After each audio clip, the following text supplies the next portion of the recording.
In the late 19th century, Britain saw itself as the center of the world, with India as its prized jewel in the crown. Empire was everywhere, in tea, fabrics, and daily life, fueling a sense of grandeur and global leadership. But beneath the surface, the reality was far more complex. Indian ayahs, laskars, servants, students, and royalty arrived in Britain, drawn by the empire but often met with alienation and prejudice.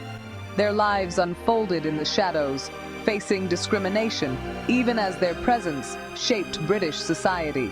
For every gesture of imperial pride, there were countless stories of struggle and resilience. Tanika Gupta's play brings these hidden stories to light. It asks us to look beyond statues and official histories, to listen to voices erased from memory. This is the human cost of empire, told through those who lived it, reminding us that history is made up of personal experiences. The play invites us to see the empire not just as a story of rulers, but of those who journeyed to find belonging. Unfolds during Queen Victoria's Golden and Diamond Jubilees, moments of imperial celebration that drew people from across the globe to London. But instead of focusing on royal pageantry, the play turns to the docks, servants' quarters, and hidden communities.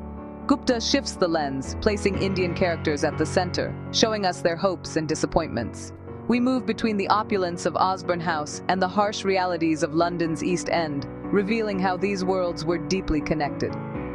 The play uncovers a long-established Indian presence in Britain, challenging the myth that multiculturalism began only after World War II.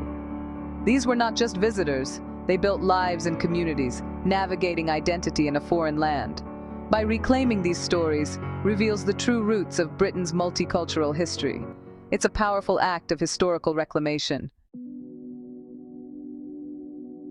At the heart of is Rani, a young ayah who arrives in England full of hope, only to be abandoned and forced to survive on her own. Her journey from naive servant to resilient woman anchors the play. In contrast, Hari, a seasoned Lascar, exposes the harsh truths of empire and guides Rani into the hidden world of Indian migrants. Queen Victoria appears not as a distant monarch, but as a woman fascinated by India, yet complicit in the inequalities of her court. Her relationship with Abdul Karim, the Munshi, reveals both genuine curiosity and the limits of imperial acceptance. Abdul's rise from servant to confidant exposes the fragility of power for outsiders. His influence is real, but always precarious.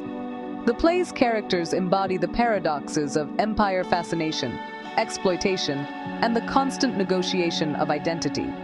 Their stories reveal the personal costs and complexities of life at the heart of the empire. The play weaves together Rani's and Abdul's contrasting fortunes, shaped by the forces of empire. Rani, abandoned and destitute, finds strength in the ayah's home and the Indian community, reclaiming her agency and sense of belonging. Abdul Karim, plucked from obscurity, rises to become the queen's confidant, enjoying privilege but always at the mercy of royal favor. While Rani faces open racism, Abdul encounters subtler but equally vicious prejudice from the court. Both are subject to the whims of the powerful, their fates intertwined with the era's racial hierarchies. When Queen Victoria dies, Abdul's fall is swift, his letters burned, his presence erased, and he is sent back to India. Rani, meanwhile, builds a lasting community, finding security not in patronage, but in solidarity. The play shows that true belonging comes from shared identity, not imperial favor. Rani and Abdul's stories are two sides of the same imperial coin, one of survival, the other of precarious ascent.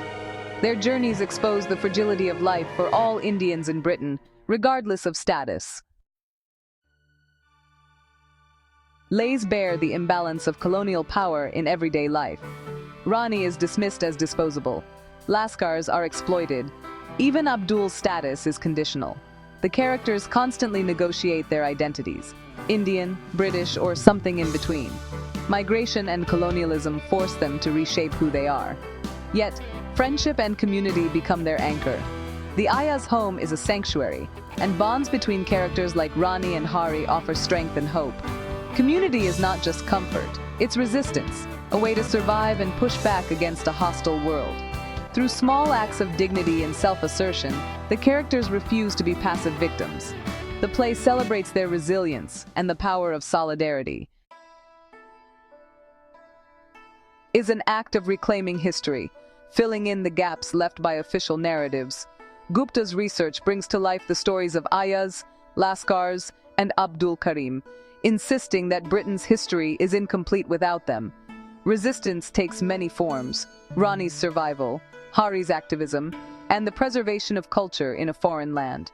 Even teaching the Queen Urdu becomes an act of cultural assertion. These acts of resistance, big and small, challenge the erasure of colonial subjects from history. The play reminds us that people from the colonies were not just passive subjects. They built communities, challenged injustice, and shaped society. By giving them voice and dignity, transforms them from footnotes into central figures. It corrects the record, showing that the empire's story is one of agency as well as oppression. Their stories deserve to be told and remembered. The questions raised by are urgent today. The play is not just a history lesson, it's a commentary on immigration, identity, and the legacy of empire. Gupta's work shows that multicultural Britain has deep roots, and that the movement of people is nothing new. The play challenges us to remember the forgotten, to see history from the perspective of the colonized. Rani's journey echoes the experiences of migrants today: hope, hardship, and the search for belonging. By connecting us to these human stories, the play fosters empathy and understanding. It argues for a more honest, inclusive view of our shared past. Belonging, it shows, is forged through experience and community, not granted by power. Leaves us with a vital truth. Britain's story is one of migration and exchange, a history that belongs to all of us.